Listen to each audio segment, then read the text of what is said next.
क्या हुआ, राम जी एक बाण मारते हैं, कुंडल गिर गए, रावण का मुकुट गिर गया। रावण घबराया, कौन है? खबर लगी राम जी आ गए। अब तो राम जी पार हो गए और रावण देखो फिर भी निश्चिंत है। कुछ भी कहो आप, पर मानना पड़ेगा कि रावण बहुत बड़ा भक्त था। भक्त ना होता तो राम जी जिनके दर्शन करने को लोग तरसते हैं वो उनसे लड़ने को खड़ा है। भक्तों को जब हजारों साल तपस्या करते हैं तब दर्शन का मौका मिलता है। उसने कितना पुण्य किया होगा जिसने राम से लड़ने का सौभाग्य पाया, है ना? कितना पुण्य हुआ हो। रावण अब यहां राम जी के पांव हनुमान जी दबा रहे हैं, लक्ष्मण जी दबा रहे हैं। राम जी ने कहा, भाई ये चांद को देखना जरा, ये चांद में काला सा धब्बा क्या है? तो सबने अपने अपने ढंग से उत्तर दिया, चांद में काला। आपने भी बचपन में चांद को देखा, अभी भी देखा, पर बचपन में काफी ख्याल आता था ये चांद कहाँ। हमारे गांव में एक बूढ़ी माँ रहा करती थी, हम बच्चे थे तो उनके पास जाया करते थे। अम्मा से पूछा, मैया ये चांद, छोटे थे हम और हमारे संग और भी बच्चे थे, तो हमने पूछा, मैया ये चांद ये ऊपर क्या है ये? तो वो कथा सुनाती थी, बेटा ये चांद बादल पहले बिल्कुल नीचे रहा करते थे। तो एक मैया झाड़ू लगा रही थी, तो झाड़ू लगाकर खड़ी हो तो उसके सिर पे चांद लग जाए, तो उसको गुस्सा है और उसने एक झाड़ू मारी चांद पर, तो बादल पूरा ऊपर भी चला गया और झाड़ू का निशान, वो दाग चांद का वही दाग है, ऐसा कह के बहला दिया करती थी। राम जी ने भी पूछा सुग्रीव से, कहो भैया ये क्या है? तो सुग्रीव ने अपने ढंग से उत्तर दिया, नाथ जैसे मेरे भाई की छाया मेरी पत्नी पर पड़ गई थी, जैसे मेरे भाई की छाया मेरे राज्य पर पड़ गई थी, उसी प्रकार पृथ्वी की छाया पड़ रही है इस पर। चलिए हनुमान जी का उत्तर बड़ा, हनुमान जी से पूछा ये चांद में दाग क्या है? तब हनुमान जी ने कहा, प्रभु ये चांद में जो दाग है वो दाग नहीं है, जरा ध्यान से देखो तो उसकी कालीमा सांवली है, चांद में जो है ना वो सांवला रंग है। तो कहा हनुमान जी ने कि प्रभु चांद के दिल में आप बैठे हैं, वो दाग नहीं, आप हैं, आप सांवले हैं ना। चांद आपका चिंतन करता है तो आप बस गए हैं उसके दिल में, तो वो छवि देखिए। हनुमान जी से सीखो, हनुमान जी चांद में भी राम का दर्शन करते हैं। कहने का अर्थ ये है कि भगवान का प्रेम से इतना भजन करो कि जहां देखो वहां बस राम ही नजर आए, वहां भगवान ही न, हम जिसे देखना चाहते हैं वो नजर आए,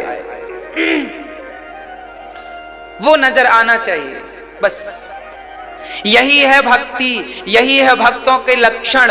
हम बिहारी जी को देखना चाहते हैं तो आपकी आंखों में काली पुतली है, वो बिहारी जी, हाँ वो बिहारी जी का स्वरूप है। अरे काला कोई भी रंग देखो, उससे काले रंग में किसका दर्शन कर लो, क्योंकि बिहारी जी, जगन्नाथ जी, द्वारिकाधीश जी, एक श्रीनाथ जी का सब काले हैं। जिसे देखो उसके स्वरूप पर आंखों की पुतली काली, सिर पे बाल काले, अरे जहां दर्शन करो बस वही बिहारी जी हो, बस बिहारी जी।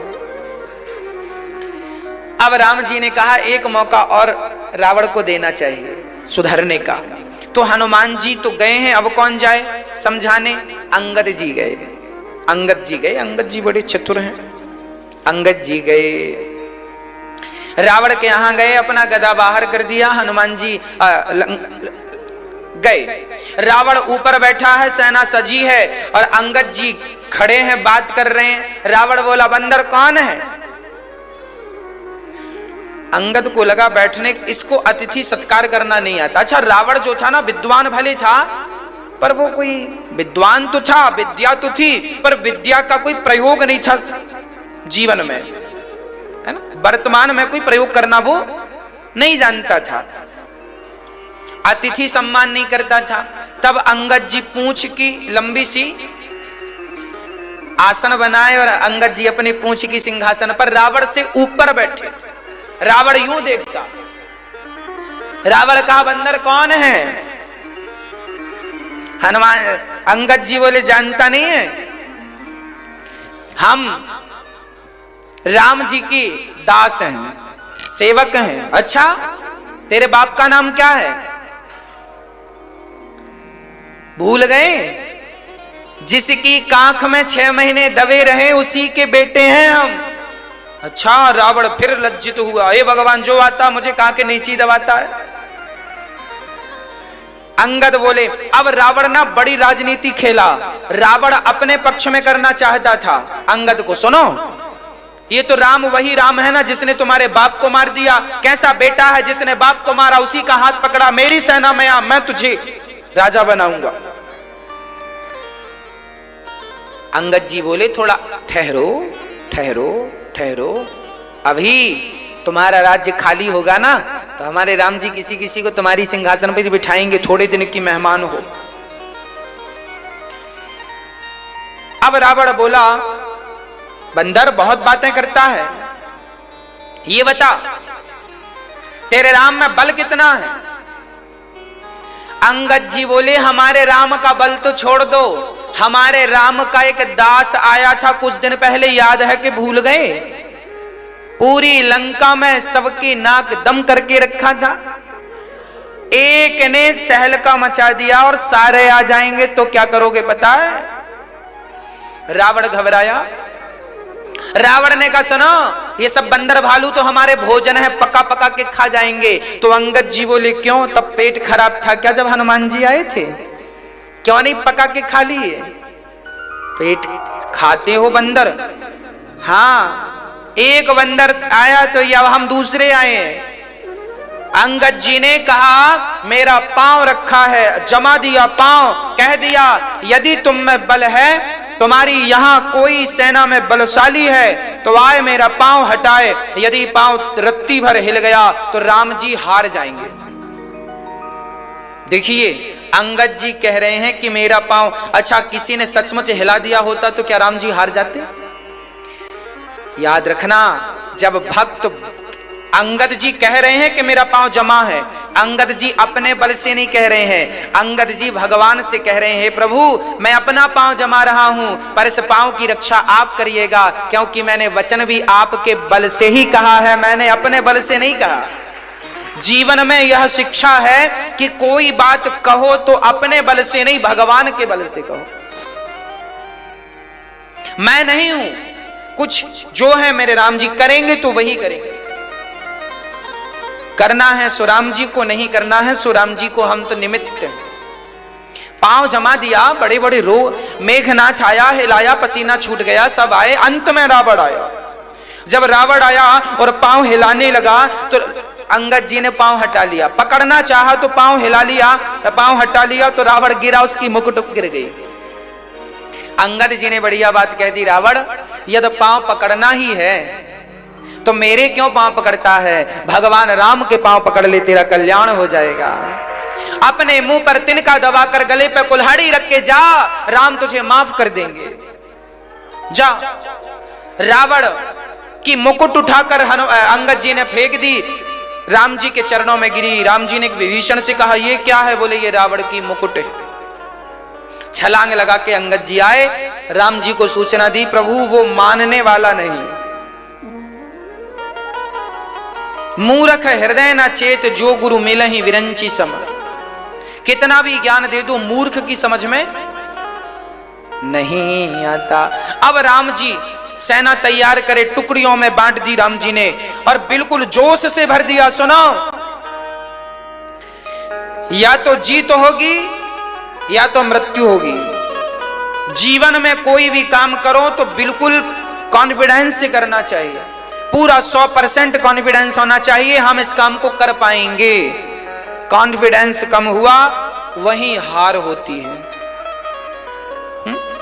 तपाओ अपने आप को।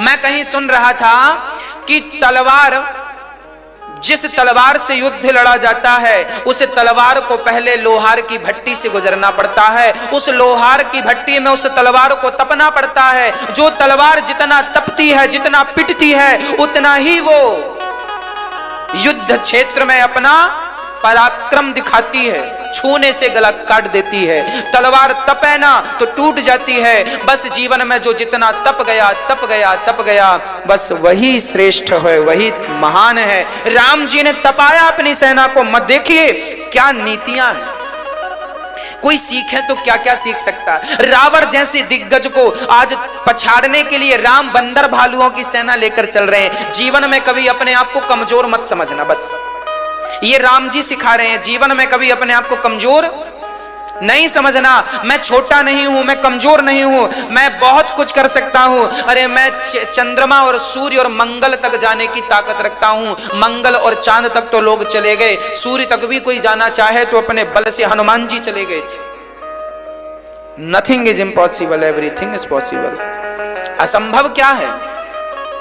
बस आप लगे रहिए, कार्य करते रहिए, कर्म करते रहिए। अब राम जी की सेना चली, चारों पूर्व पश्चिम उत्तर दक्षिण द्वार को घेरने की प्लानिंग हुई। अब राम जी ने बड़े प्रेम से, अच्छा अन्य रामायणों में वर्णन मिलता है कि सबसे पहले रावण युद्ध करने आया और राम जी ने उसे पराजित करके और उसे विदा कर दिया। उसके बाद रावण ने सबको बुलाया, अपने मित्रों को, दोस्तों को, दूर दूर के सबको, राजाओं को बुलाया, मेरे पक्ष से युद्ध करो। और बड़ा घमासान युद्ध हुआ। राम जी की सेना ने दक्षिण द्वार तोड़ करके सेना में अंदर प्रवेश किया और रावण की सेना से युद्ध हुआ।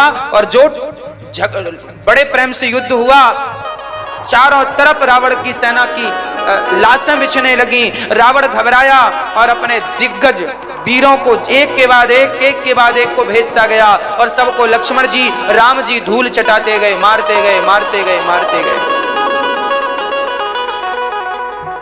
जब सारे मारने लग गए, सब सेना मरने लगी, तब मेघनाथ को लगा पिताश्री आज्ञा दीजिए।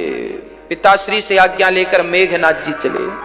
और मेघनाथ की देखो, मेघनाथ छोटे थे तो लक्ष्मण जी भी छोटे थे, तो बराबर से बराबर वालों का युद्ध शोभा देता। राम जी को लगा हम क्या चल पड़े, मेघनाथ जी से युद्ध करने लक्ष्मण जी युद्ध करने चले।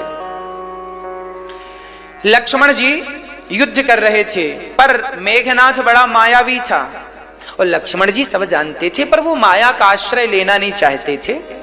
रावण ने, मेघनाथ ने बड़ी चतुराई से वो अदृश्य होकर के और उसने शक्ति चला दी। पहले शक्ति के पहले वर्णन मिलता है कि राम लक्ष्मण दोनों खड़े थे, लक्ष्मण जी बाण चला रहे थे, तो उसने भगवान को, राम को, भगवान श्री बलराम, श्री लक्ष्मण भैया को नांग पास में बांध दिया। नांग पास में बांधा तो भगवान मूर्छित हो गए। मेघनाथ बड़ा प्रसन्न होके चला, ऐसा बाण मारा है अब बचने वाला नहीं। खूब फूल उल बरसे मेघनाथ के ऊपर, जय जयकार मेघनाथ की जय, मेघनाथ की जय। और यहाँ राम लक्ष्मण बंधे पड़े हैं, सारी सेना अचेत सी होगी, क्या करें क्या करें। तब हनुमान जी गरुण जी को लेके आए। गरुण जी आए और गरुण जी को बड़ा अहंकार आ गया था, हम ना होते तो राम जी जिंदा ना होते। इनके अहंकार को फिर नष्ट किया गया। कई बार हमें लगता है कि हम कर रहे हैं, कई बार क्या 101 बार ये विचार आ जाता है कि हम कर रहे हैं, हम कर रहे हैं। हम कई बार ये भूल जाते हैं कि ये काम भगवान, कई बार अहंकार आ जाता है। भगवान से कहो नाच अहंकार ना आए, नहीं तो सर्वनाश होने में टाइम नहीं लगेगा। हे नाच अहंकार आने मत देना, हे नाच अहंकार आने मत देना। अब बड़े प्रेम से भगवान नागपाश से मुक्त हुए, जीवित हुए। मेघनाथ फिर युद्ध करने चला और अब की बार माया शक्ति छोड़ी। लक्ष्मण जी शक्ति, वो शक्ति एक्चुअली मेघनाथ ने विभीषण को मारने के लिए चलाई थी, पर विभीषण जी की रक्षा करने के लिए भगवान ने वचन ले रखा है कि जो संपत्ति से विराव नहीं दीन दिए दसमाछ, सोई संपत्ति विभीष नहीं सब कुछ दीन रघुनाथ। घबरा गए लक्ष्मण जी, घबराए कि यदि विभीषण जी मर गए तो राम का वचन मिथ्या हो जाएगा। राम ने कहा था विभीषण मैं तुम्हें लंका का राजा बना दिया। अब यदि मेघनाथ ने मार दिया होता विभीषण जी को, तो विभीषण जी राम का वचन मिथ्या ना हो, इसलिए उस शक्ति के सामने लक्ष्मण भैया आ गए और वो शक्ति लक्ष्मण जी की छाती पर लगी। हा लक्ष्मण कह के राम जी रोने लगे। खबर मिली मेघनाथ ने उठाना चाहा लक्ष्मण को, पर वो पृथ्वी धारण करने वाले शेषावतार कैसे हिलते। हनुमान जी ने उठाकर राम की गोद में, हाँ लक्ष्मण भैया, राम जी रोए हैं। हाँ लक्ष्मण, मैं कैसे मुंह दिखाऊंगा, अब मैं किसके लिए अयोध्या लौट कर जाऊंगा। मेरी माँ कौशल्या पूछेगी। जब राम जी वनवास आने लगे हैं ना, तो कौशल्या जी ने कहा था राम लक्ष्मण को लेकर जा रहा है, जैसा ले जा रहा है वैसा ही लेकर आना, यदि कुछ हुआ वापस तुम भी मत आना, ये कौशल्या जी ने कहा था। हा? अब राम जी रोए, मैं क्या मुंह दिखाऊंगा अपनी माँ को। हाँ लक्ष्मण, मुझे छोड़कर चले गए। अब चिंता होने लगी, क्या करें क्या करें क्या करें। तब हनुमान जी को कहा कोई वैद्य मिल जाए तो काम बने। विभीषण जी ने कहा लंका में वैद्य है पर वो इलाज करेगा नहीं। हनुमान जी बोले पहले लाएं। तो वैद्य जी को लेने गए। सुखैन वैद्य से कहा चलोगे? ना ना मैं ना चलूंगा। हनुमान जी उसका पूरा घर उठा के ले आए। अच्छा घर उठा के क्यों ले आए? यदि वैद्य को लाते तो वो बहाना कर सकता था हम तो दवाई लाना भूल गए। हनुमान जी बोले सुनो, सब ही ले, घर ही ले चलो, तो दवाई की झंझट घर में ही होगी। दवाई पूरे डॉक्टर घर समेत उठा के ले आए हनुमान जी। देखिए हनुमान जी कितना विशाल सोचते हैं। आपसे हम कहें ये कर लो तो आप उतना ही करते हैं, जबकि इर्द गिर्द और बड़ी सोच रखी, कितना अच्छा आप कर सकते हैं उस काम को। हनुमान जी हर काम को कितना बढ़िया करते हैं। वैद्य जी को बुलाए, वैद्य का घर सहित लेके आए, घर भी ले आए। वैद्य जी से कहा चलो इलाज करो। वैद्य जी बोले हम राक्षसों के हैं। तब भगवान राम ने कहा भैया वैद्य का कोई ये नहीं होता कि मैं इसका डॉक्टर हूं, इसका अरे डॉक्टर तो सबके लिए भगवान होता है, डॉक्टर के लिए कोई दुश्मन नहीं होता। ये डॉक्टर भगवान तुल्य होता। आप इलाज करिए इनका। बड़ी नीतियों की बात कही। हाँ तब कहीं जाकर उन्होंने इलाज किया। नाड़ी पकड़ी, बोले सवेरे प्राण निकल जाएंगे, रात भर के प्राण। ये संजीवनी बूटी मिल गई तो काम बनेगा। अब संजीवनी बूटी लाए कौन, यहां से हिमालय जाए कौन? हनुमान जी ने कहा आपका दास है। हनुमान जी जो छलांग लगा के गए। रावण को पता चल गई, काल नेमी को भेज दिया। पहले ही रावण की कितनी माया थी। हनुमान जी जैसे व्यक्ति कितनी तेजी से गए, पर उसके पहले रावण की माया पहुंच गई। काल नेमी बैठ गया और राम राम बोलने लगा। वहां पर हनुमान जी ने देखा हिमालय में बाबा जी राम राम बोल रहे हैं। काल नेमी बाबा जी बन के बैठा था। आओ हनुमान आओ, संजीवनी लेने जा रहे हो? अरे आपको कैसे पता? हनुमान जी बड़े इंप्रेस हो गए। वाह इनको सब पता। हाँ हमें सब पता है। लक्ष्मण को मेघनाथ ने शक्ति मारी है। और हाँ हाँ हाँ, अरे आप तो त्रिकालज्ञ हैं, सब जानते हैं। ऐसे ही होता। ऐसे ढोंगियों से भी जरा बच के रहिएगा। ये कालनेमी है, समाज में कालनेमी यही है, झूठ बोलने वाले। आप सभी ये कथा अपने मोबाइल यूट्यूब पर जरूर देखिए। आगे की कथा रावण मरण और राम जी का राज्य तिलक, भरत मिलाप। हाँ अब राम जी हनुमान जी कालनेमी से, कालनेमी कहता है हम तुम्हें गुरु मंत्र देंगे, हम तुम्हें सारी बूटियां देंगे, सुनो बैठो यहाँ। अच्छा वो समय जाया कर रहा था, समय बिगाड़ रहा था, क्योंकि समय केवल रात्रि का बस था। चलो बड़े प्रेम से हनुमान जी गुरु मंत्र, गुरु जी गुरु मंत्र दो। हाँ हाँ पहले नहाओ। हनुमान जी नहाने चले गए। जब नहाने गए तो वहां एक मगरी ने पांव पकड़ लिया, मादा। हनुमान जी ने उसका मुंह फाड़ा, एक कन्या बनी। बोले महाराज ये कपटी है, मुझे श्राप से मगर बनना पड़ा था, पर आपके हाथों मेरी मुक्ति लिखी थी और आपने मुक्त किया। अब हनुमान जी बोले कालनेमी है। कालनेमी बोला नहा के आ गए? हाँ हाँ स्नान कर लिया। तो चलो बैठो गुरु मंत्र लो। हनुमान जी बोले पहले गुरु दक्षिणा तो ले लो।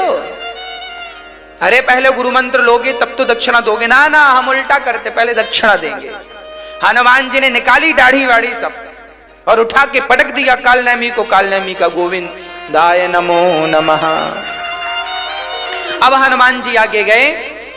अब संजीवनी बूटी देखे, सारे गुरुजी ने पहचान बताई, वो चमकती होगी, उनके पत्तों से ये पहचान है। अब हनुमान जी ने देखा कि ये भी चमक रही है, ये भी, कहीं मैंने ये तोड़कर दिया और कहीं कह दिए कि ये नहीं है।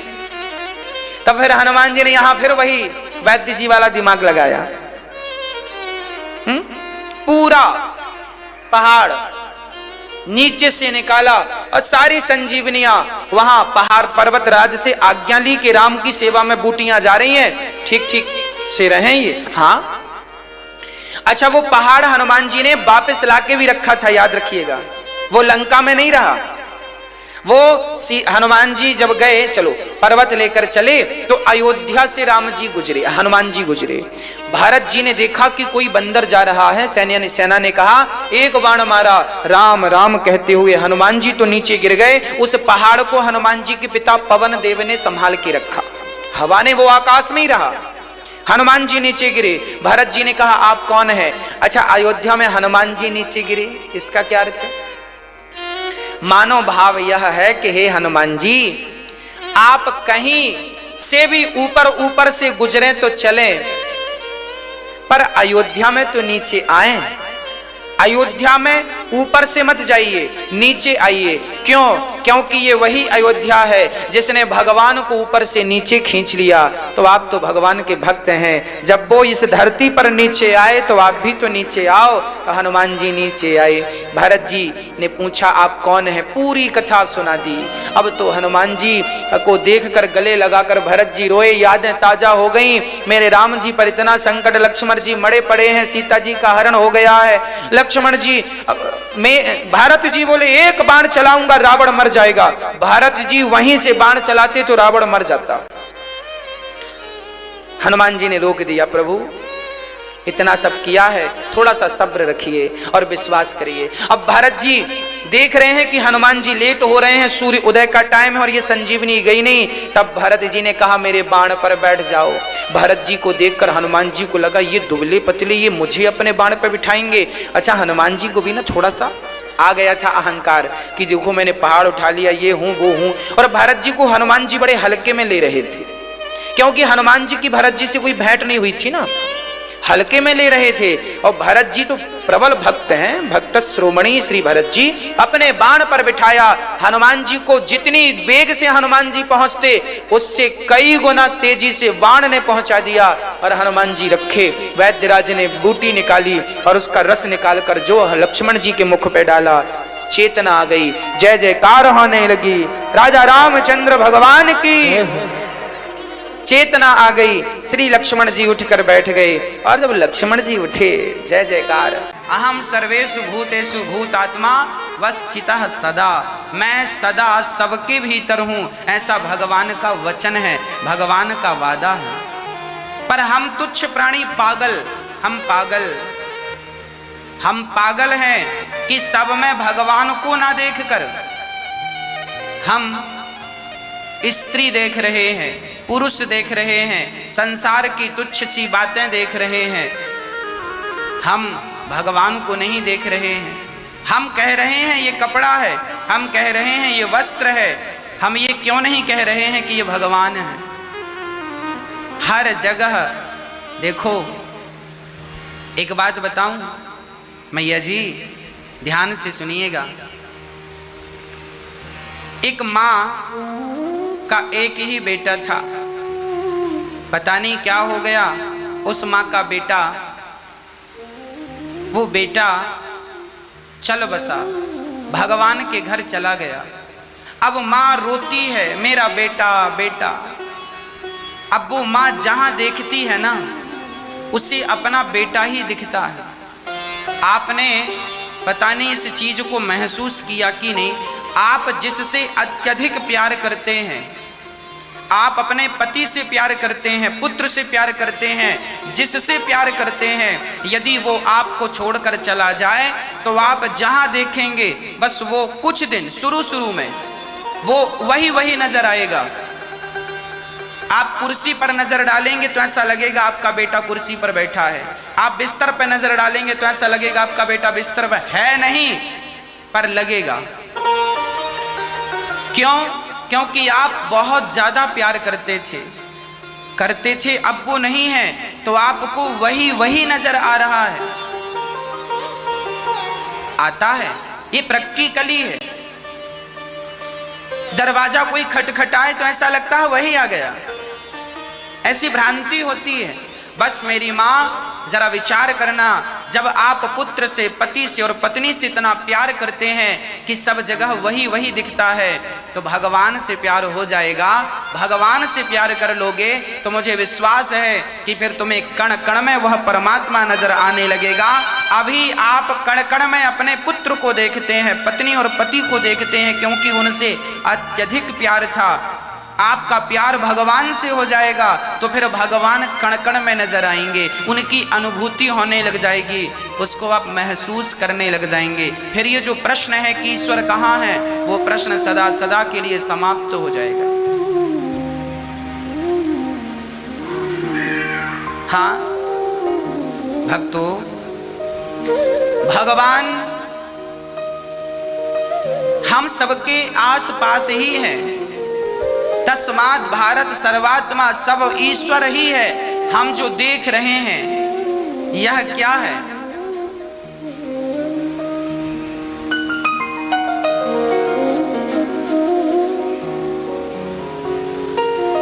एक छोटा सा उदाहरण से समझते हैं। बताइए ये क्या है? बताइए क्या है भैया, बताओ क्या है? बताओ क्या है? ये कागज है। अच्छे से देख के बताओ क्या है ये? आप सब यही कहेंगे महाराज जी ये कागज है। बात सही है पर पूरी सही नहीं है। अब मुझे ये बताओ कि ये जो कागज है, ये कागज बनने के पहले क्या था? भाई कागज भी तो किसी वस्तु से बनाया ही गया है। कागज का कोई पेड़ थोड़ी होता है। हाँ, ये कागज बनने के पहले क्या था? ये वृक्ष ही था। लकड़ी से ही कागज बनता है ना? कागज बनाने के लिए वृक्ष काटे जाते। हाँ, आज की टेक्नोलॉजी के हिसाब से हम बात करें तो बहुत सारी चीजों के कागज बनने लग गए हैं। भूसा का भी भूस का भी कागज बन जाता है, गन्ने का छिलका होता है उसका भी कागज बन जाता है। पर मैं कुल मिला के बात समझाने के लिए एक बात कह दूं कि लकड़ी एक वृक्ष का कागज बना। कागज बनने के पहले ये क्या था? एक वृक्ष था कि नहीं? आज क्या बन गया है? कागज। इसे हम फाड़ दें, 10 टुकड़े कर दें तो फिर कोई ये नहीं कहेगा कागज, फिर लोग कहेंगे चिंदी पड़ी है। क्या होगा? चिंदी हो जाएगी। अभी ये कागज है पर कागज बनने के पहले ये वृक्ष था। जैसे ये वृक्ष ही है पर आज कागज के आकार में है, उसी प्रकार परमात्मा ही संसार के आकार में है। जैसे वृक्ष ही ये कागज बन गया, उसी प्रकार जैसे लकड़ी ही दरवाजा बन गई। लकड़ी क्या बन गई? दरवाजा बन गई। लकड़ी कुर्सी बन गई। जैसे लकड़ी ही कुर्सी बनी है, कुर्सी कुछ नहीं होती, लकड़ी ही कुर्सी बनी है, दरवाजा लकड़ी ही दरवाजा बना है, उसी प्रकार परमात्मा ही ये संसार बन करके हमारे सामने है। पर अज्ञानवश हमें कागज तो नजर आया, पर कागज किससे बना है वो नजर नहीं आया। वृक्ष नजर नहीं आया, कागज नजर आ गया। उसी तरह हमें संसार नजर तो आता है पर भगवान नजर नहीं आता। ये गहरी दृष्टि है। जिसकी नजर गहरी होगी वह तो परमात्मा को देख लेगा, जिसकी नजर गहरी नहीं होगी वह छिपे हुए परमात्मा को कैसे देखेगा। हमारी और आपकी नजरें तो ऐसी हैं, आप आज तक इसे कागज ही समझते आए हैं, पर एक दृष्टि यह भी है, एक नजरिया यह भी है कि ये कागज नहीं, ये वृक्ष था। वृक्ष ही कागज बना। आप दरवाजा ही समझते आए हैं पर दरवाजा नहीं, वो लकड़ी है। आप घड़ा समझते आए हैं, वो घड़ा नहीं, वो मिट्टी है। आप आभूषण समझते आए हैं, वो आभूषण नहीं, सोना है। उसी तरह जिससे आप संसार समझ रहे हैं, वो एक्चुअली संसार है ही नहीं, वह भगवान ही है जो संसार बन के हम सबको दिख रहा है। वही स्त्री बना है, वही पुरुष बना है, वही तुम और हम सब के रूप में उपस्थित है, विद्यमान है। उस परमात्मा को देखने के लिए नजरें जरा गहरी चाहिए, अनुभवी आंखें चाहिए।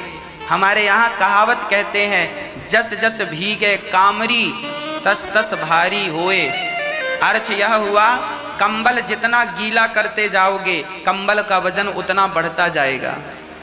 अर्थात आपकी आयु जितनी होती जाएगी, आप सत्संग करते करते करते करते बूढ़े हो गए तो आपका अनुभव भी पक गया, और पका हुआ जब अनुभव होगा, पकी हुई दृष्टि होगी, तो कण कण में देखोगी तो परमात्मा नजर आएगा। अभी परमात्मा नजर इसलिए नहीं आता क्योंकि आपकी दृष्टि अभी कच्ची है, अभी पके कहाँ हो। अभी जिस दृष्टि की जरूरत थी, नजरिए की जरूरत थी, अभी वो नजरिया, वो दृष्टि मिली नहीं है, आप वहां तक पहुंचे नहीं। एक्चुअली समुद्र की गहराई में हीरे होते हैं, अब मोती होते हैं, पर मैया जी एक आदमी दिन भर से समुद्र में गया और गोताखोर ने गोता लगाया, बार बार खाली हाथ आया, बोले इस समुद्र में मोती हैं ही नहीं। एक आदमी पूरा दिन गोता लगाया और आखिरी में कुछ नहीं मिला तो बोला कि इस समुद्र में तो मोती हैं ही नहीं। अब आप बताओ मोती हैं या नहीं? अरे पागल, मोती तो है, पर जहां मोती हैं वहां तक तुम पहुंचे नहीं। उसी तरह ईश्वर तो है, ईश्वर जैसा मोती तो है, पर जहां वो है अभी तुम वहां तक पहुंचे नहीं हो। इसीलिए कह रहे हो परमात्मा नहीं है। अरे परमात्मा नहीं है, इसका क्या सवाल खड़ा होता है? समुद्र में गोताखोर को मोती नजर ना आए, ना मिले, तो क्या ये सिद्ध हो जाता है कि समुद्र में मोती नहीं है? मोती हैं, तुम वहां तक नहीं पहुंचे। ईश्वर है, तुम वहां तक नहीं पहुंचे, तुम्हारी दृष्टि वहां तक नहीं पहुंची। ईश्वर है, हमारी दृष्टि वहां तक नहीं। इसलिए कहता हूं सत्संग करो, अनुभव बढ़ेगा, फिर तुम्हें कण कण में वो परमात्मा रूपी हीरा नजर आएगा और ये सवाल सदा सदा के लिए मिट जाएगा, ईश्वर है या नहीं। प्रिय भक्तों, सुखदेव भगवान कहते हैं, राजन अपना नजरिया, अपना दृष्टिकोण हम सबको, आप थोड़ी देर के लिए अकेले बैठकर नेत्र बंद करके आत्मचिंतन करो। थोड़ी देर के लिए आप अपने परिवार से, अपने पैसे से, अपनी टेंशन से, अपनी चिंता से सबको किनारे, जैसे हम नदी में जब स्नान करने जाते हैं तो सारे कपड़े उतार कर बाहर रख देते हैं, मोबाइल, पर्स, करोड़ों की प्रॉपर्टी क्यों ना हो, पर वो थोड़ी देर के लिए उतार कर बाहर रखते हैं और फिर नदी में जा कर के स्नान करते हैं। जैसे नदी में जाने के लिए गंगा जी आप जाएंगे तो स्नान करने के पहले अपना सारा भार उतार के रखेंगे, सारा बोझा उतार के रखेंगे, फिर जाके शांत चित्त से गंगा में स्नान करेंगे। उसी तरह आप लोगों ने जो अपने मन में टेंशन ले रखी है, चिंता, जो आपने सबका भार अपने सिर पे ले रखा है, थोड़ी देर के लिए सब कुछ उतार के सब कुछ भूल जाओ। तुम किसी के बेटे हो, तुम किसी के पिता हो, तुम किसी की बेटी हो, तुम किसी की पत्नी हो, सब भूल जाओ, किसी की माँ हो, सब भूल जाओ। 10 मिनट के लिए सब भूल कर और भगवान का चिंतन कर लेना। बस नेत्र बंद के करके बस एक ही बात है, हे श्याम सुंदर मैं आपका हूँ, मैं आपकी हूँ। हे नाथ मैं आपका हूँ, मैं आपकी हूँ। बस प्रभु मैं आपका हूँ, मैं आपकी हूँ, मैं आपका हूँ, मैं आपका हूँ। ऐसी प्रार्थना भगवान के श्री चरणों में हम सभी को निरंतर करनी चाहिए। भगवान के श्री चरणों में ऐसी दिव्य जब प्रार्थना आप करोगे तो जानते हो क्या होगा? आप 10 मिनट आंख बंद करके बैठेंगे और इन 10 मिनट में यदि आप 1 मिनट के लिए भी संसार से हटकर भगवान से जुड़ गए तो आपका आंख बंद करना सफल हो गया। अभ्यास करिए, अभ्यास। अभ्यासेन तु कौन्तेय वैराग्येण च गृह्यते। भगवान को प्राप्त करना है तो पहले मन को केंद्रित करने का अभ्यास करना पड़ेगा। प्रिय भक्तों, एक सच्ची बात बताऊं, आपने किसी पागल आदमी को देखा है? पागल आदमी, मां कहती है तू मेरा बेटा है, पागल कहता ना मैं किसी को नहीं जानता। पागल आदमी थोड़ी कहता है कि ये मेरी मां है, वो किसी को अपनी मां मानता ही नहीं। पागल सो पागल, कहीं भी बैठ जाए, कुछ भी खाने लग जाए। ये जो पागल है ना, ये पागल कौन है? हम सब ही पागल हैं, पागल हो गए हैं। जो परमात्मा तुम्हारा है तुम उसे अपना नहीं कह रहे हो, और संसार के लोगों को ये मेरा है। आपने पागलों को भी देखा होगा, पागल लोग रास्ते का कचरा इकट्ठा करने लग जाते हैं। चिंदी, कई पागलों को हमने देखा रास्ते का पड़ा हुआ सामान उठा के रख लेंगे, एक झोला सा लिए रखेंगे, वो और किसी से मतलब नहीं है पर झोला में कचरा भरते जाएंगे। सब प्रकार के पागल होते हैं। तो बस एक पागल को हमने देखा, जब हम छोटे थे स्कूल जाया करते थे ना, तो जिस गांव में हमारा स्कूल था उस गांव में एक पागल रहा करता था।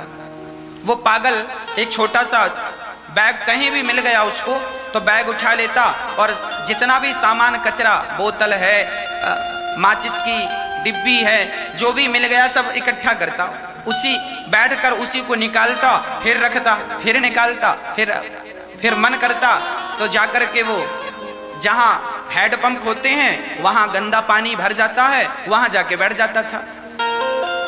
पागल है, कुछ समझता ही नहीं है। उसी तरह हम सबकी दुर्दशा है। जो परमात्मा रियल तुम्हारा है, जो तुम्हारी असली मां है, तुम्हारा असली परमात्मा है, उसमें ध्यान ना लगाकर, उसको अपना ना कह के बाकी सब चिंदियों को आप इकट्ठा कर रहे हैं, कचरा इकट्ठा कर रहे हैं। ये मेरी पत्नी, ये मेरा पति, ये मेरा परिवार, ये मेरा भतीजा, ये मेरी भांजी, ये मेरा पोता, ये मेरा नाती, ये मेरा पैसा, ये मेरा मकान, ये मेरी दुकान, ये मेरा गहना, ये मेरा वस्त्र, ये मेरा घर, ये मेरा। कितना तुमने गांठ बांध लिए हैं। कभी सोचा है कि ये गांठ इस जन्म में जो बांधी है आपने, ये खोलेंगी भी कि नहीं? ये पागल हैं हम पागल हैं। इसलिए कहता हूं ये पागलपन समय रहते दूर कर लेना। पागलों की तरह जो चिंदी इकट्ठी कर रहे हो, ये संसार का व्यवहार, ये संसार के लोग, ये सब चिंदी ही तो हैं। इनका मूल्य कितना है? असली धन कौन सा है? मीराबाई ऐसी थोड़ी कहती हैं, मेरे तो गिरधर गोपाल दूसरो ना कोई, और पायो जी मैंने राम रतन धन पायो। मीरा कहती है मेरा धन तो केवल कृष्ण है, मेरा धन तो केवल राम है। सच्ची बताऊं, यह बात मैं 1 लाख बार, 1 करोड़ बार और जितनी बार जन्म लूंगा उतनी बार यही कहूंगा कि मेरा असली धन भगवान है, मेरा असली धन कृष्ण है, मेरे असली धन राम है। यही मेरा असली धन है, बाकी संसार का हर धन चिंदी है। जिसके पीछे आज लोग भाग रहे हैं, इसलिए परमार्थ करके पुण्य का धन कमा लो, पुण्य का धन कमा लो, यही तुम्हारा है। भगवान का नाम संग्रह कर लो, मौका मिला है राम नाम जप लो। कल पता नहीं वाणी बंद हो जाए, तुम राम नाम बोल भी ना पाओ। कौन जानता है दिल की गति कब रुक जाए? कौन जानता है जब तक दिल धड़क रहा है तब तक पुकार लो उस परमात्मा को। पता नहीं कौन सी पुकार उसके कानों तक पहुंच जाए और कब तुम्हारी तरफ बढ़ जाए, कौन जानता है। इसलिए संसार को अपना ना कहो। लॉकडाउन में अपने घर में शांत चित्त से बैठकर संसार से थोड़ी देर के लिए सब तोड़ करके रिश्ता नाता और थोड़ी देर के लिए भगवान से संबंध जोड़िए। ये जो प्रेम की लड़ियां हैं, ये जो प्रेम के तार हैं, वो परमात्मा से एक बार जोड़ने का, मेरे श्री कृष्ण से, मेरे कृष्ण से, मेरे राम, मेरे नारायण से जोड़ने का प्रयास कीजिए। जोड़ लीजिए अपने मन के तार, प्रेम के तार, कल्याण हो जाएगा। यथार्थ सच्चाई को जान लीजिए, पहचान लीजिए। कहीं मेरी बात आपको समझ में आई, और जब तक समझ में आई तब तक कहीं देर ना हो जाए। हाँ, कहीं देर ना हो जाए, और देर हो गई तो भी काम बिगड़ जाएगा। सुखदेव भगवान कहते हैं, राजन, निद्रया ह्रियते नक्तम व्यवाये न चवावयः दिवाचार्थे हया राजन कुटुम्ब भरणे नवा। जो ज्यादा सोने का अभ्यास है, इसे ठीक करो। जागो, उठ जाग मुसाफिर भोर भई, अब रैन कहाँ तू सोवत है। जो सोवत हैं वो खोवत हैं, जो जागत हैं सो पावत है। सुखदेव जी राजा परीक्षित को समझा रहे हैं, राजन सुनो, जिसकी मौत सिर पर नाच रही हो उसे कम सोना चाहिए। ज्यादा जाग कर क्या करेंगे, भगवान का चिंतन करो। कबीरा सो कर क्या करे, उठ कर जपो मुरारी। एक दिन तो है सोवना, लंबे पैर पसार। क्या करोगे सोकर, एक दिन ऐसी नींद आएगी, हम सब ऐसी नींद में सोएंगे कि आग जलती रहेगी हमारे शरीर पर, और फिर भी हमारी नींद नहीं खुलेगी। इसलिए जब एक दिन सो ही जाना है तो अभी सोकर क्या करो, अभी भगवान का चिंतन क्यों नहीं कर लेते, अभी भगवान का स्मरण कर लो, यही सार है। कहीं देर ना हो जाए। क्या करना है, जाग कर भगवान में मन लगाना है। और तस्मात् भारत सर्वात्मा भगवान ईश्वरो हरिः श्रोतव्यः कीर्तितव्यश्च स्मर्तव्यश्चेच्छता भयम्। सब में भगवान का दर्शन। देखिए, एक अभ्यास होता है। कैसा अभ्यास होना चाहिए, सब में भगवान को देखने का अभ्यास बनाओ। सब ईश्वर है। सुखदेव भगवान कह रहे हैं, राजन, सबको भगवानमय देखने का अभ्यास कर लेना चाहिए। जहां देखो उसे भगवान के रूप में देखो। यह स्त्री नहीं है, यह राधा रानी है। यह पुरुष नहीं है, यह राम है, यह कृष्ण है। कण कण में प्रिया प्रियतम अर्थात राधा कृष्ण, कण कण में सीताराम, कण कण में लक्ष्मी नारायण का दर्शन हमें करने का अभ्यास करना चाहिए। यही अभ्यास हमें करना चाहिए। सब में भगवान है, बदल करके श्रोतव्यः। अच्छा, ये जो दृष्टिकोण मैं बोल रहा हूँ, नजरिया, गहराई, ये कब प्राप्त होगी, जब ज्यादा से ज्यादा कथाएं सुनेंगे। श्रोतव्यः, आप जितनी कथाएं सुनेंगे आपको उतना अनुभव होगा, उतने आप ईश्वर के नजदीक जाएंगे। इसलिए आपके बच्चों को, आपकी बेटियों को, आपकी माता को, पिता को, आपको, आपकी पत्नी को, आपके पति को, सबको, सब परिवार आप सभी बैठें और प्रेम के साथ भगवान की कथा सुने। और सुनने के बाद जब कथा पूरी हो जाए तो सभी सदस्य आपस में मंथन करें, विचार करें, आज आपने कौन सी बात सुनी और आज की कथा में कौन सी बात आपके हृदय तक पहुंची, कौन सी बात आपको बहुत अच्छी लगी और कौन सी बात ऐसी आपने सुनी जो आपको, आपका हृदय परिवर्तित करने के लिए आपको मजबूर कर रही है। आपकी पत्नी का अनुभव क्या है, आपके पति का अनुभव क्या है, आज आपके बेटों ने क्या कथा सुनी, आपकी बेटी ने आज क्या सुना और आज की कथा से क्या सीखा।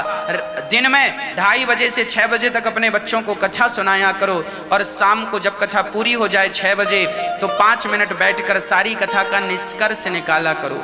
आज की कथा में सीखने लायक क्या था, क्या सिखाया है आज हमें, आज की कथा का उद्देश्य क्या था।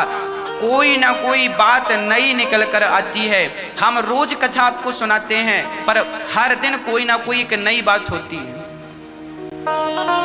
अखबार कल का आज के लिए पुराना हो गया, सवेरे का अखबार शाम के लिए पुराना हो गया, पर भगवान की कथा जितनी बार आप सुनेंगे उतनी बार नई ही रहेगी, वो पुरानी नहीं होगी। यही अंतर है संसार की बातों में और भगवान की चर्चा में। इसलिए ज्यादा से ज्यादा श्रोतव्यः, कथा ज्यादा से ज्यादा सुनना चाहिए। कीर्तन कीर्तव्यश्च, अधिक से अधिक कीर्तन करना चाहिए। ज्यादा से ज्यादा भगवान का कीर्तन किया करो। कीर्तन। एक सज्जन बोले महाराज जी हम तो 10 साल से भगवान की पूजा कर रहे हैं, कीर्तन भी कर रहे हैं, कथा भी सुन रहे हैं, हमें तो कोई लाभ हुआ नहीं। सवेरे जल भी चढ़ाते हैं सूर्य भगवान को, भगवान जी की पूजा बड़ी श्रद्धा से करते हैं, हमारा तो कोई लाभ नहीं हुआ। हमने कहा ये बताओ आप कौन सा लाभ चाहते हैं। बोले महाराज जी हमारा घर पुराना सा हो गया है, हम सोच रहे हैं कि हमारे बगल में दुबे जी रहते हैं, उन्होंने बढ़िया घर बनवाया है, हम सोच रहे हैं हम भी अपना घर बढ़िया बनवाएं। और हम तो इतनी पूजा पाठ करते हैं पर हमारा तो काम हो ही नहीं रहा है। हमने कहा आपने जो पूजा की है, पाठ किया है, भजन किया है, ये इस पूजा पाठ से आपके पिछले जन्म के पाप नष्ट हो रहे हैं। हमने पिछले जन्मों में जो पाप कर रखा है उन पापों को भी तो नष्ट करना है कि नहीं। आपने जो पुण्य किया है उस पुण्य से आपके पिछले पाप नष्ट हो रहे हैं और जिस दिन सारे पाप नष्ट हो जाएंगे उस दिन आपका वह पुण्य आपके घर में समृद्धि प्रदान करेगा। और भगवान का चिंतन भक्ति कभी व्यर्थ नहीं जाती। काम भी बनेंगे, थोड़ा सा धैर्य रखिए, सब काम होगा, विश्वास रखिए, मेहनत कीजिए। आपने कोई ना कोई कमी जरूर की होगी, सब काम भगवान नहीं करते, कुछ काम आपको भी करने होते हैं। भगवान कहते हैं तू कर्म कर, फल की इच्छा ना कर, पर हम लोग ऐसे हैं कि फल की इच्छा तो करते हैं पर कर्म नहीं करते, और कर्म करते नहीं है और भगवान से कहते हैं कि भगवान अब तुम सारा काम करो ना। भगवान भी उन्हीं का साथ देते हैं जो व्यक्ति ईमानदारी से अपना कर्म करता है। कर्म ना कीजिएगा तो फल क्या पाइएगा, इसलिए कर्म कीजिएगा। बच्चा स्कूल जाता है, अच्छा लिखेगा, जल्दी जल्दी लिखेगा, सारे प्रश्नों का उत्तर सही सही लिखेगा, अच्छे से कर्म करेगा तो फल भी अच्छा मिलेगा। अब कर्म अच्छा ना करे, एग्जाम ना दे और कहे कि मैं पास हो जाऊं अच्छे नंबरों से, तो भाई तुमने कर्म तो किया नहीं है, अब अच्छे नंबर कैसे आएंगे। तो भाग्य जो है, कर्म करने से ही भाग्य तैयार होता है। आपका किया हुआ पुण्य व्यर्थ नहीं जाएगा, आपका किया हुआ पुण्य आपको फल जरूर देगा। देर लग रही है यह अलग विषय है, पर यह याद रखिएगा कि जब भगवान के करीब होते हैं तो आपका भगवान नुकसान नहीं होने देते, कहीं ना कहीं से भगवान पूर्ति जरूर करते हैं। इसलिए भगवान पर विश्वास बनाए रखिएगा। हम लोगों की विडंबना यही है, हम लोग जल्दी से डगमग डगमग डोल जाते हैं, विश्वास तोड़ देते हैं अपना। सुखदेव भगवान कह रहे हैं कि विश्वास पक्का हो, ऐसा विश्वास हो टूटे ही ना। सुखदेव भगवान कह रहे हैं, सत्याम छितौ किम कश्यपो प्रयासैर बाहौ स्वसिद्धे युव्यवरहणे किम सत्यंजलो किम पुरुधान्यपात्र्या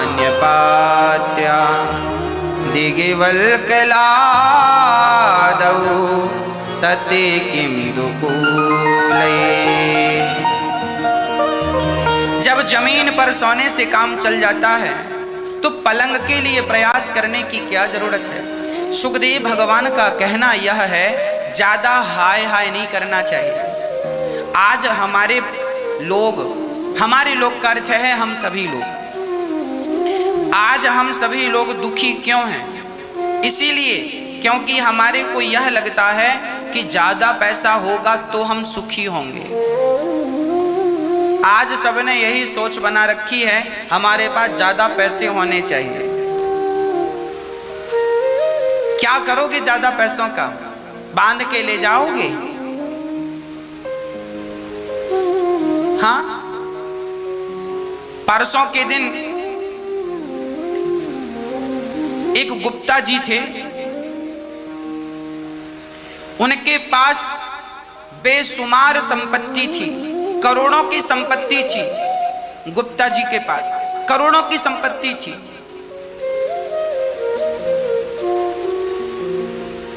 इतनी दौलत थी कि कह पाना भी असंभव है।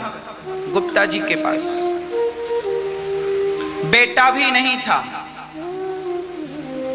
पत्नी भी कुछ वर्षों पहले गुजर गई और गुप्ता जी के पास दौलत बहुत थी, बड़ी बड़ी फैक्ट्रियों के मालिक थे। परंतु उन्होंने ना तो एक भंडारा कराया, ना तो पूरी जिंदगी में गौदान किया, ना तो उन्होंने कभी 5 रुपए का पानी किसी को पिलाया, ना 2 रुपए की रोटी किसी को खिलाई। और अभी पता चला कि गुप्ता जी अभी 2 दिन पहले चले गए। करोड़ों की संपत्ति थी, किसी को दान दिया नहीं, पुण्य किया नहीं और अभी चले गए। अब बताओ, जो छोड़ कर गए हैं वो तो यहीं रह गया। यदि वही अपने हाथ से परमार्थ में लगा दिया होता, दान पुण्य कर दिया होता, जरूरतमंदों की सेवा में खर्च कर दिया होता, किसी की भूख मिटाने के लिए अपना पैसा लगाया होता, वृक्षारोपण करा दिया होता, तो उनका धन सार्थक हो जाता। पर जब गुप्ता जी मरे तो क्या हुआ? उनके रिश्तेदार आ गए, दावा ठोकने लगे, ये धन हमारा है, हमारे करीबी हैं वो, ये हमारा है। लो, वापस में महाभारत चालू हो गया। समय पर धन का सदुपयोग कर लेना, नहीं तो पछताओगे।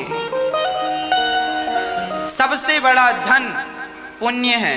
इसलिए कहता हूं कि थोड़ा थोड़ा पुण्य करते चलो, थोड़ा थोड़ा सेवा करते चलो, यही आपके काम आएगा। यही कहते हैं, जल बिंदु निपाते न क्रमशः पूर्यते घटः सह हेतु सर्व विद्यानाम धनस्य च धर्मस्य च।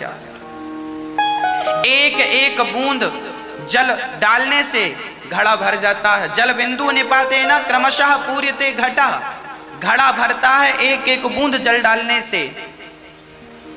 जल बिंदु निपाते न क्रमशः पूर्यते घटा सह हेतु सर्व विद्यानाम। एक एक बात पढ़ लेने से, एक एक श्लोक याद कर लेने से, एक एक चौपाई याद कर लेने से, एक एक पाठ, एक एक लेसन याद कर लेने से आप विद्वान हो जाते हैं। एक एक बूंद से घड़ा भरता है। उसी प्रकार धीरे धीरे पढ़ते पढ़ते व्यक्ति विद्वान हो जाता है और थोड़ा थोड़ा दान करते करते वह बहुत बड़ा दानी हो जाता है और थोड़ा थोड़ा धर्म करते करते वह बहुत बड़ा धर्मात्मा हो जाता है। धीरे धीरे वह धर्मात्मा हो जाता है। इसीलिए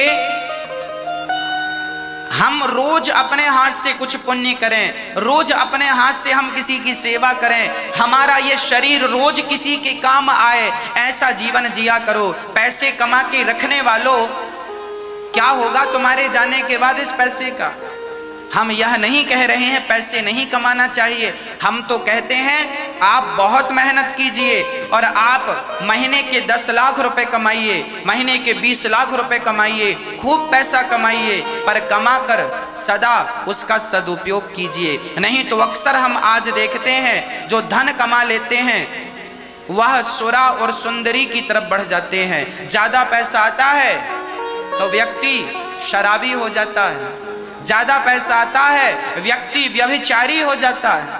इसलिए आप पैसा पाकर व्यभिचारी ना हो, शराबी ना हो, पैसा पाकर आप धर्मात्मा बन जाएं, हम तो यह निवेदन करेंगे। धनस्य च धर्मस्य च। जीवन का सदुपयोग यही है कि आप अपना शरीर और अपना धन, तन मन और धन तीनों भगवान की सेवा में समर्पित करें। सुखदेव भगवान कहते हैं हर हाल में, हर स्थिति में हमें भगवान का चिंतन करना चाहिए, भगवान का चिंतन एक पल के लिए भी नहीं छोड़ना चाहिए। सुखदेव भगवान ने भगवान की स्तुति की और भगवान नारायण के नाभि से कमल उत्पन्न हुआ, उस कमल में ब्रह्मा जी का प्राकट्य हुआ और ब्रह्मा जी, भगवान ने कहा ब्रह्मा जी तपस्या करो, ब्रह्मा जी ने कहा तपस्या करें, भगवान ने कहा सृष्टि करो, ब्रह्मा जी ने कहा प्रभु मैं सृष्टि करूंगा तो मुझे अहंकार आ जाएगा।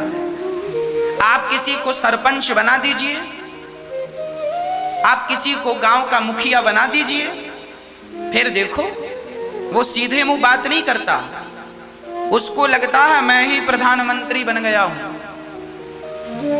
आज छोटी सी प्रतिष्ठा कोई पा जाए साहब, आज थोड़ा सा पद कोई पा जाए तो सीधे मुंह बात करने को तैयार नहीं होता। गली मोहल्ले का पार्षद ठीक से बात नहीं करता। हाँ, बात नहीं करता, क्यों? वीआईपी हो गए। संसार का तुच्छ सा पद पाने के बाद लोग इतने अहंकारी हो जाते हैं। तो जरा विचार कीजिएगा, ब्रह्मा जी से कहा जा रहा है कि आप सृष्टि कीजिएगा, उन्हें डर लग रहा है कहीं हम अहंकारी ना हो जाएं, तो भगवान से कहते हैं प्रभु ऐसी कृपा करो कि हमें अहंकार ना सताए। तब भगवान ने कहा कि तुम ये याद रखना कि कर्ता तुम नहीं, कर्ता भगवान है। जब आप मुझे कर्ता मान लोगे अर्थात ईश्वर को, तो आपको कभी अहंकार नहीं आएगा। या भक्तों, अहंकार उन्हीं को आता है जो अपने आप को कुछ मान लेते हैं। आज लोग पता नहीं किस किस का अहंकार करते हैं।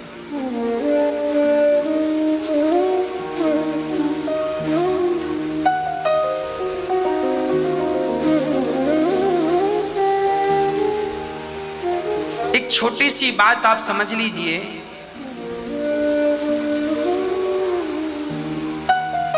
एक गांव में मैया रहा करती थी। वो मैया, उसने एक अंगूठी बनवाई और अंगूठी पहन ली उसने, और पहनकर अब गांव में चली सबके घर। कहो बहन कैसी हो?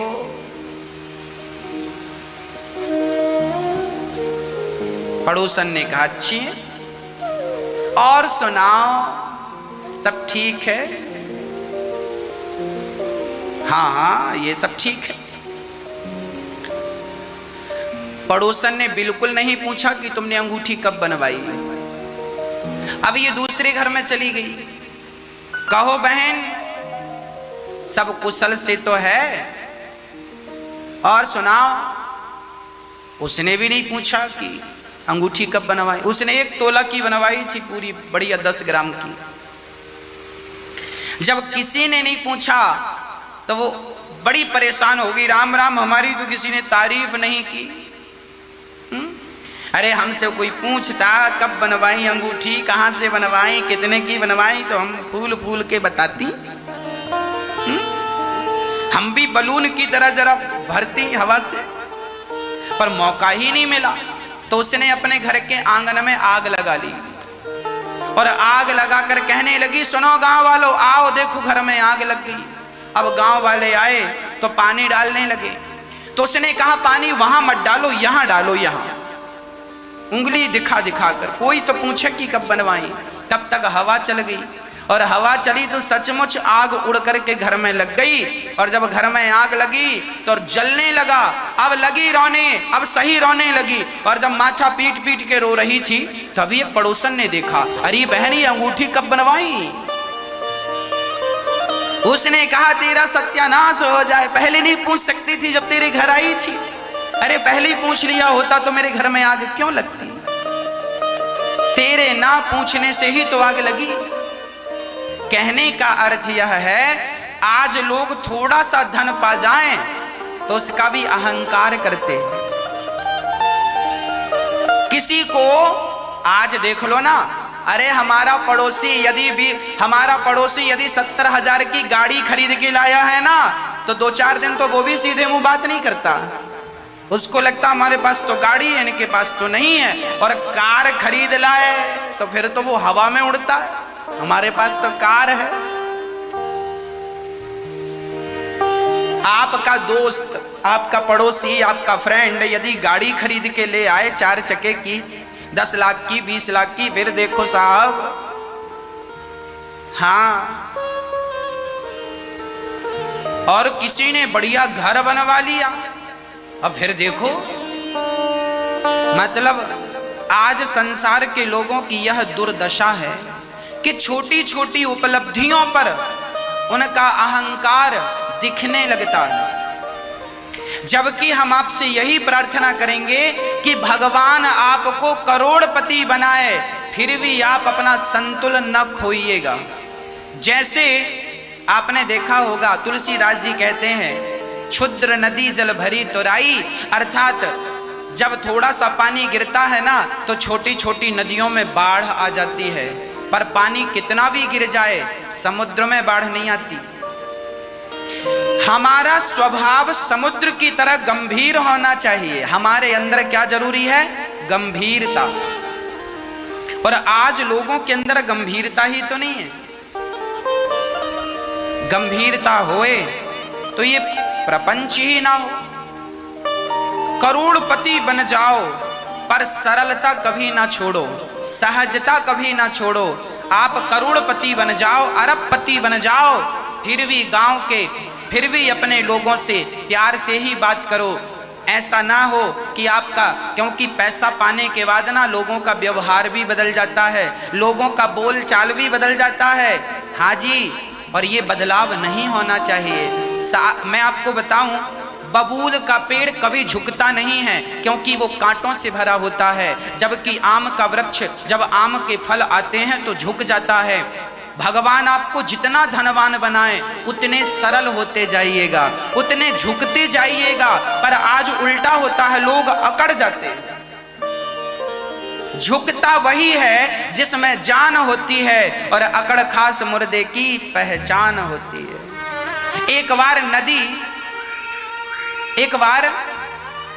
नदी से समुद्र ने पूछा कि तुम बड़े बड़े वृक्षों को तो बहा कर लाती हो, आप घास को बहा कर नहीं लाती हैं, आप लाती हो कुशा को बहा कर नहीं लाती हो।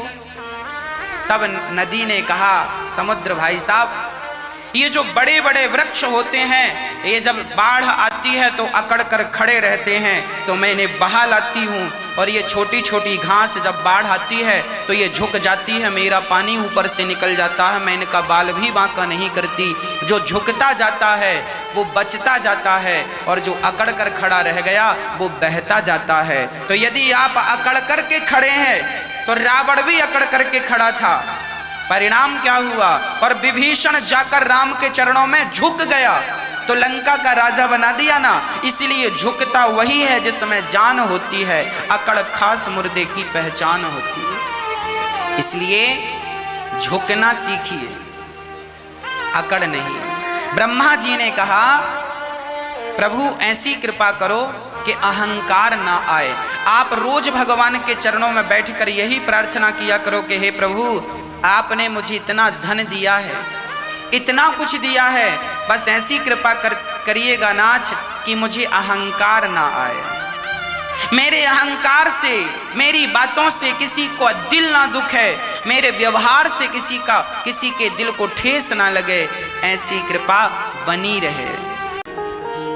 मनु जी महाराज की 3 बेटियां और 2 बेटे हुए। आकुति, देवहूति, प्रसूति 3 बेटियां, प्रियव्रत, उत्तानपाद 2 बेटे। आकुति का विवाह रुचि प्रजापति से हुआ, देवहूति मां का विवाह करदम जी से हुआ।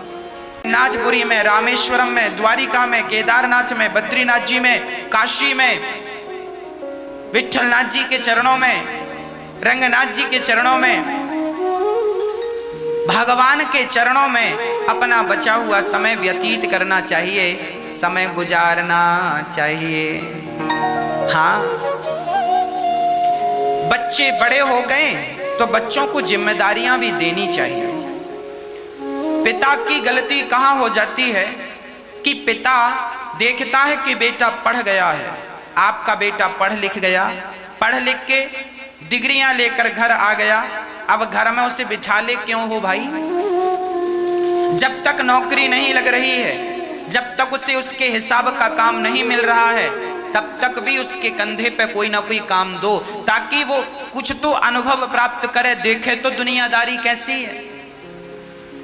आपका बेटा घर में बैठा रहता है और आप उसे घर में बिठाते हैं, कोई काम करने नहीं देते। एक पिता थे, एक बेटा था। पिता की बढ़िया सी दुकान थी, बेटा पढ़ लिख कर आया, पिताजी बोले मैं दुकान जा रहा हूं। बेटा बोला पिताजी अब आप घर पर बैठो, हम पढ़ लिख के आए हैं, हम दुकान चलाएंगे। पिता बोले ना बेटा, अभी तेरा बाप चलता फिरता, तू घर में बैठ, अभी तू बच्चा है, मैं जाता हूं, अभी तो मेरा हाथ पांव मजबूत है। बूढ़ा आदमी, उसे लगा कि मेरा बेटा अभी कच्चा है, अभी दुकान संभाल नहीं पाएगा। अरे भैया पकाएगा कौन? वो दुकान नहीं ले गया, काम नहीं सिखाया, तो बच्चा घर में रहता रहता क्या हुआ, अपने दोस्त यारों की संगत में रह रह के बिगड़ गया, शराब पीने लगा, जुआ खेलने लगा, रास्ता भटक गया। अब पिता कहता है दुकान जाकर बैठ, बोलता है नहीं बैठूंगा, आप तो हो कमाने के लिए। वो शराब पीता है, जुआ खेलता है। सही वक्त पर सही निर्णय नहीं लोगे तो बहुत पछताना पड़ेगा, पश्चाताप करना पड़ेगा। बच्चों को जिस दिन पढ़कर आए, जिस दिन पढ़ाई पूरी करके आए, उसी दिन जिम्मेदारी दीजिएगा, उसी दिन, दूसरे दिन नहीं। उसी दिन कह दो कि ये काम तुम्हें करना है, ये जिम्मेदारी तुम्हारी है, घर का पूरा खर्चा तुम्हें चलाना है, कहीं से भी कमा कर लाओ, कमाओ, हमें कमा कर खिलाओ। कहो, नहीं कहोगे आलसी हो जाएंगे। ज्यादा सुख सुविधा में बच्चे बिगड़ जाते हैं। इसलिए मैंने कहा है बच्चों को फौलादी बनाया करो, अंगारों पर भी चलना सिखाओ, नंगे पांव कांटे और कंकड़ों में दौड़ना भी सिखाओ। पता नहीं कौन सा वक्त कब आ जाए, हर वक्त के लिए तैयारी होनी चाहिए। ये माँ बाप की यही तो परवरिश है, यही तो परवरिश है। आज देखो कोरोना काल में जब संपूर्ण भारत पर विपत्ति आई, तो बताओ ना तो किसी का पैसा काम आ रहा है, ना तो किसी की डिग्रियां काम आ रही हैं। जो स्ट्रांग अंदर से थे, मजबूत थे मन से और शरीर से, वो आज सुरक्षित हैं, और जो थोड़े से भी कमजोर हो गए, थोड़ी सी सुख सुविधाओं में रह गए, वो कमजोर होते गए। एक स्त्री कहती है महाराज मेरे घर में तो बर्तन धुलने वाली भी है, भोजन बनाने वाली भी है, झाड़ू लगाने वाली भी है, कपड़ा धुलने वाली है, मैं तो कुछ नहीं करती। मैंने कहा तुम कुछ करती नहीं हो, तुम भी तो कुछ कर रही हो। उसने कहा मैं क्या कर रही हूं? हमने कहा तुम बैठी बैठी अपनी उम्र कम कर रही हो। तुम बैठी बैठी अपनी उम्र कम कर रही हो। ये जो जितनी सुख सुविधाओं में लोग जी रहे हैं, एक्चुअली वो अपने पाँव में कुल्हाड़ी मार रहे हैं। आप जितना काम कर सकते हैं उतना कीजिए। शरीर को काम पे लगाए रहेंगे तो शरीर स्वस्थ रहेगा। और जरा 4 दिन बिस्तर पर लेट जाओ साहब, लेटे लेटे बीमार पड़ जाओगे। इसलिए कर्म प्रधान विश्व करी राखा, कर्म जरूरी है। इसलिए भगवान ने गीता में कहा है, भगवान ने कर्मण्येवाधिकारस्ते मां फलेषु कदाचन, तू कर्म करना ना छोड़ना, आखिरी दम तक कर्म करता हुआ। हाँ, कर्मों का फल मुझ में अर्पण करता रह, बस जो भी कर वो मेरे लिए कर। और मुझ में आपने आज 1 लाख रुपए कमाया तो सारा 1 लाख रुपए लाओ और भगवान के श्री चरणों में डाल दो। हे श्याम सुंदर, मैंने जो कमाया है वो आपके चरणों में, यही है समर्पण। कमाओ और भगवान के चरणों में समर्पित कर दो, तो आपका वो कर्म का फल भगवान में समर्पित होने से वो सारा कर्म आपका भक्ति बन जाएगा और आपका कल्याण हो जाएगा। तो जीवन कैसे जीना है इसका भी एक ढंग होता है, वो बच्चों को सिखाओ, आप स्वयं सीखो और जीवन को आगे बढ़ाओ। और आज 21वीं सदी की मैं बात कह दूं, अब गया जमाना। पहले बच्चों का बंटवारा नहीं होता था, भाई भाई का बंटवारा बुढ़ापे तक भी नहीं होता था। फिर हमारे देखते देखते बुढ़ापे में बंटवारा होने लगा। अब आज का जो समय है साहब, हम तो यही कहेंगे, वही माता पिता समझदार हैं। आपकी बहू आए, आपके 2 बेटे हैं और आपकी बहू आए तो समझदारी से क्या करो, आप अपनी बहू और बेटे के लिए उनके हिसाब से अलग व्यवस्थाएं करो। भाई लड़ करके अलग हो, उससे अच्छा है राजी मर्जी से अलग कर दो। भाई भाई झगड़ा करके अलग होएं, वो अच्छा है कि राजी मर्जी से अलग अलग अपना कमाएं, खाएं, बनाएं। चूल्हा अलग है, रोटियां अलग हैं, कमाई धमाई अलग है, पर दोनों दूर रहकर भी पास हैं। ऐसा होना चाहिए।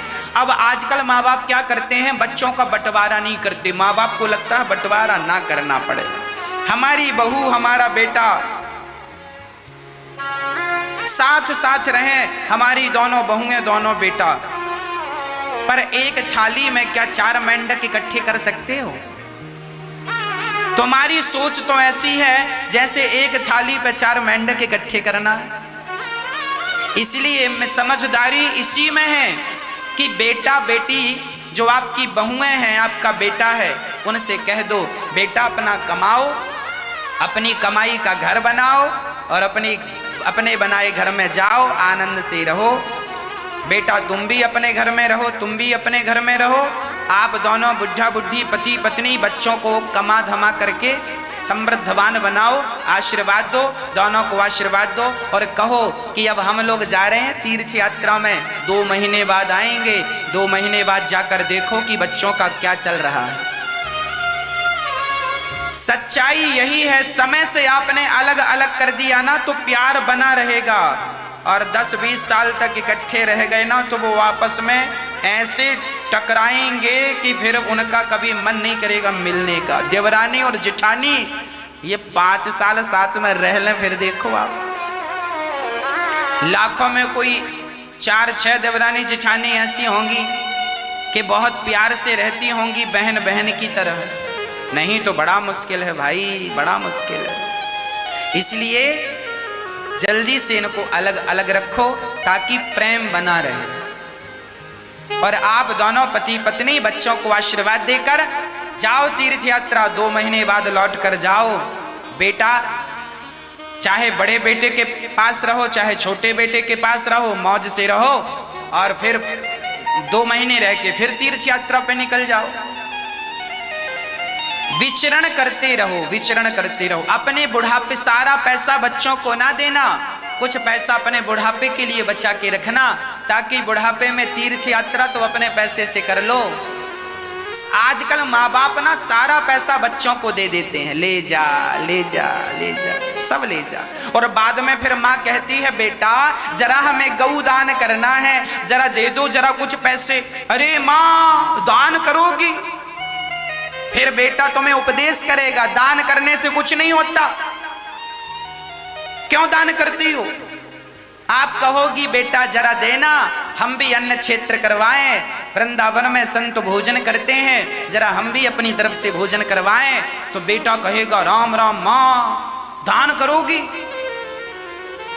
वो तो समझदार बेटे होते हैं जो माँ बाप के हाथ से पुण्य कराते हैं, दान पुण्य कराते हैं। बेटे का कर्तव्य वैसे यही है कि वो अपने माँ बाप के हाथ से दान पुण्य कराए, परंतु जब बच्चे माँ बाप का धन रख लेते हैं तो बहुत सारे बच्चों की बुद्धि बिगड़ जाती है, भ्रष्ट हो जाती है। इसलिए हम कहते हैं करदम जी की पत्नी माता देवहूति, करदम जी अपनी पत्नी के साथ बड़े मस्ती से रहते हैं। करदम जी एक कामक विमान की रचना करते हैं। उस विमान पर बैठकर देखिए हमारे ऋषि मुनि कितने रिसर्च करने वाले थे, हमारे ऋषियों ने ही रिसर्च कर करके विमान का आविष्कार किया था। आपको पता होना चाहिए कि सबसे पहला विमान करदम जी ने बनाया था। उस विमान का नाम था कामक विमान। दूसरा विमान कुबेर के पास था जिसे रावण ने छीन लिया था, नाम था पुष्पक विमान। और इस कली काल में 1885 और 90 के दशक में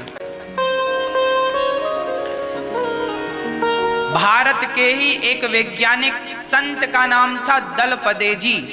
दलपदे जी ने 1880 और 90 के दशक में एक विमान बनाया और सफल परीक्षण किया, उड़ाया, जमीन में उतारा।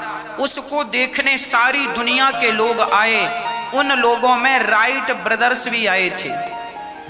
राइट ब्रदर्स बड़े चतुर थे, विदेशी आदमी। भारत का आदमी भोला भाला होता है, भारत का आदमी बहुत भोला होता है, बहुत भावुक होता है और बड़ा धार्मिक होता है। भारत के व्यक्ति को एक विदेशी व्यक्ति ने, राइट ब्रदर्स ने दलपदे जी से कहा कि आपने ये विमान कैसे बनाया? दलपदे जी ने कहा मैंने बनाया, शास्त्रों की पद्धति पढ़कर बनाई, शास्त्रों में सारा विधान है, ऐसे बनाना है। दलपदे जी ने कहा हमें बताओ। तो पूरी ड्राइंग इन्होंने समझा दी। दलपदे जी ने कॉपी कर लिया, राइट ब्रदर्स ने कॉपी कर लिया, दलपदे जी की पूरी डिजाइन ड्राइंग कॉपी कर ली और वही राइट ब्रदर्स ने विमान बनाया। 1902 में सबसे पहला विमान उड़ाया।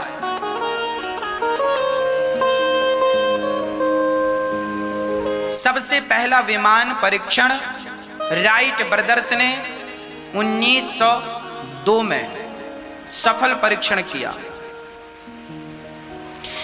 टेक्नोलॉजी भारत की थी, राइट ब्रदर्स ने कॉपी कर ली और बहुत सारे विमान बना दिए और बाजार में बेच दिए। सो नाम उनका आ गया कि राइट ब्रदर्स ने विमान बनाए, जबकि विमान सबसे पहले भारत के व्यक्ति दलपदे जी ने बनाया। इतिहास के पन्नों में ये बातें दबी हैं, कभी समय मिले तो पढ़ लीजिएगा, पता चल जाएगा कि विमान का आविष्कार राइट ब्रदर्स ने किया था। पर आपको जीके में जब आप क्वेश्चन आए कि विमान का आविष्कार किसने किया था, तो आपको लिखना तो पड़ेगा राइट ब्रदर्स, नहीं तो आपका उत्तर गलत हो जाएगा। पर सच्चाई यह नहीं है।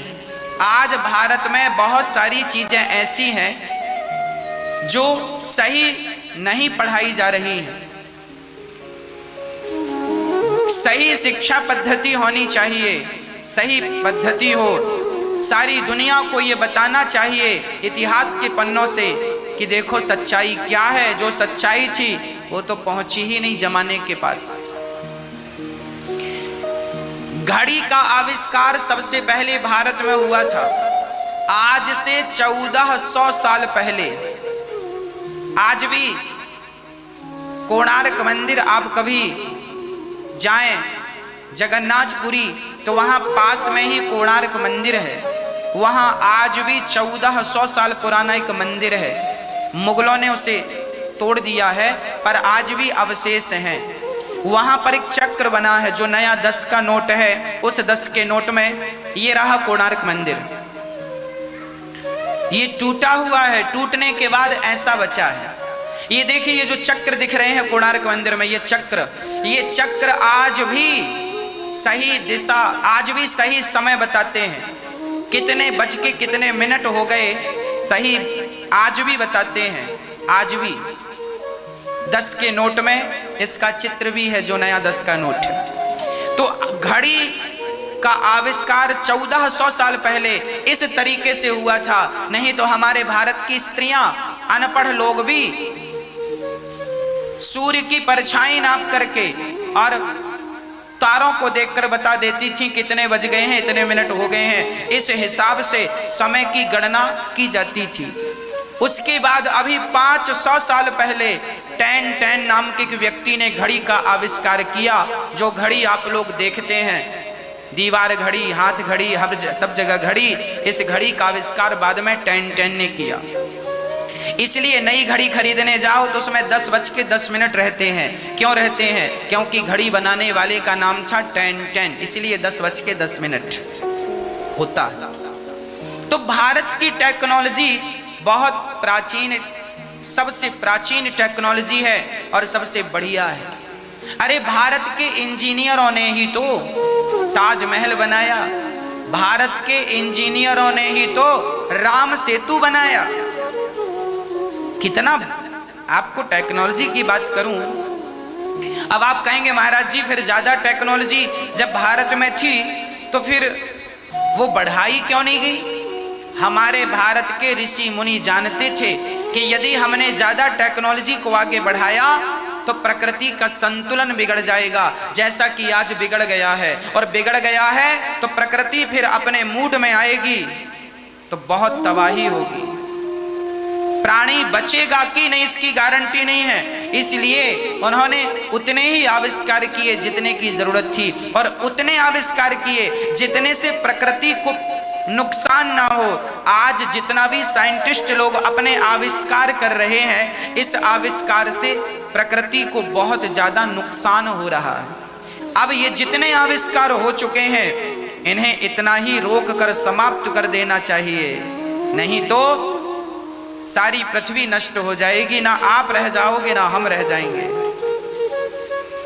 इसलिए हमारे ऋषि मुनि बड़े सूझबूझ के साथ काम करते थे।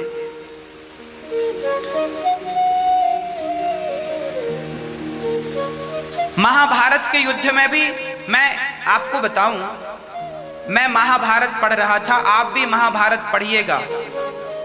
खांडव प्रसंग में लिखा है, जब अर्जुन ने, खांडव एक जंगल था, उसमें अग्नि लगाई, उसे जलाया, तो वहां रहने वाले जंगल के लोगों ने अर्जुन पर, जानते हो, बंदूक से प्रहार किया। लिखा है महाभारत में, नलिका से अर्जुन पर प्रहार किया। आज के 5000 साल पहले जब अर्जुन थे, 5500 साल पहले जब महाभारत था, महाभारत के युद्ध में भी तोप थी। तोप उस जमाने में भी थी, पर बीच में टेक्नोलॉजी नष्ट हो गई, बाद में फिर उभर करके आ गई। महाभारत में भी टेक्नोलॉजी थी, वहां भी मिसाइलें दागी जा रही थी, पर याद रखिएगा वो ऐसे आविष्कार थे जिससे केवल दुश्मन का नुकसान होता था, आम जनता का नुकसान नहीं होता था। आजकल परमाणु बम ऐसा है कि आप दुश्मन पर परमाणु बम पटकेंगे तो दुश्मन तो पता नहीं मरता है कि नहीं, पर सामान्य लोग जरूर मर जाते हैं। लाखों की संख्या में लोग मर जाते हैं, निर्दोष लोग, बच्चे, बूढ़े सब मर जाते हैं। अर्थ क्या निकला? पहले की टेक्नोलॉजी ऐसी थी, पहले के आविष्कार ऐसे थे कि आविष्कार तो थे पर उनसे प्रकृति को कोई नुकसान नहीं था। और आज के आविष्कार प्रकृति को नुकसान कर रहे हैं, इसलिए वो टेक्नोलॉजी ज्यादा अच्छी थी, हम सभी को उस पर ज्यादा काम करना चाहिए। तो कामक विमान की रचना करदम जी ने की। उस विमान पर बैठकर बड़े प्रेम से वो भ्रमण कर रहे थे। उनकी 9 बेटियां हुई। ब्रह्मा जी के 9 बेटों से उन्होंने विवाह किया और 9 बेटियों को विदा कर दिया। करदम जी ने पत्नी से कहा, देवी आज्ञा दो हम जाएं। उन्होंने कहा, ना, हमें पुत्र की चाहत है। करदम जी बोले, ठीक है, हम पुत्र देते हैं। करदम जी रुके हैं और उनकी पत्नी के द्वारा, उनकी पत्नी के गर्भ से समय पर एक सुंदर सा पुत्र हुआ। नाम रखा कपिल देव। बोलिए कपिल देव भगवान की। कपिल देव जी का जन्म हुआ और करदम जी अपने पुत्र को देखते हैं कि बेटा हो गया है। तुरंत करदम जी घर छोड़ करके चले गए। बेटा बड़ा हो जाए, समझदार हो जाए, तो माँ बाप को चाहिए कि घर की जिम्मेदारियां बच्चों को देकर धीरे धीरे आप दोनों, अर्थात बुढ़ापे में धीरे धीरे काम का लोड कम करके ज्यादा से ज्यादा तीर्थ यात्रा में, ज्यादा समय वृंदावन में गुजारो, ज्यादा समय अयोध्या में गुजारो, ज्यादा समय भगवान के चरणों में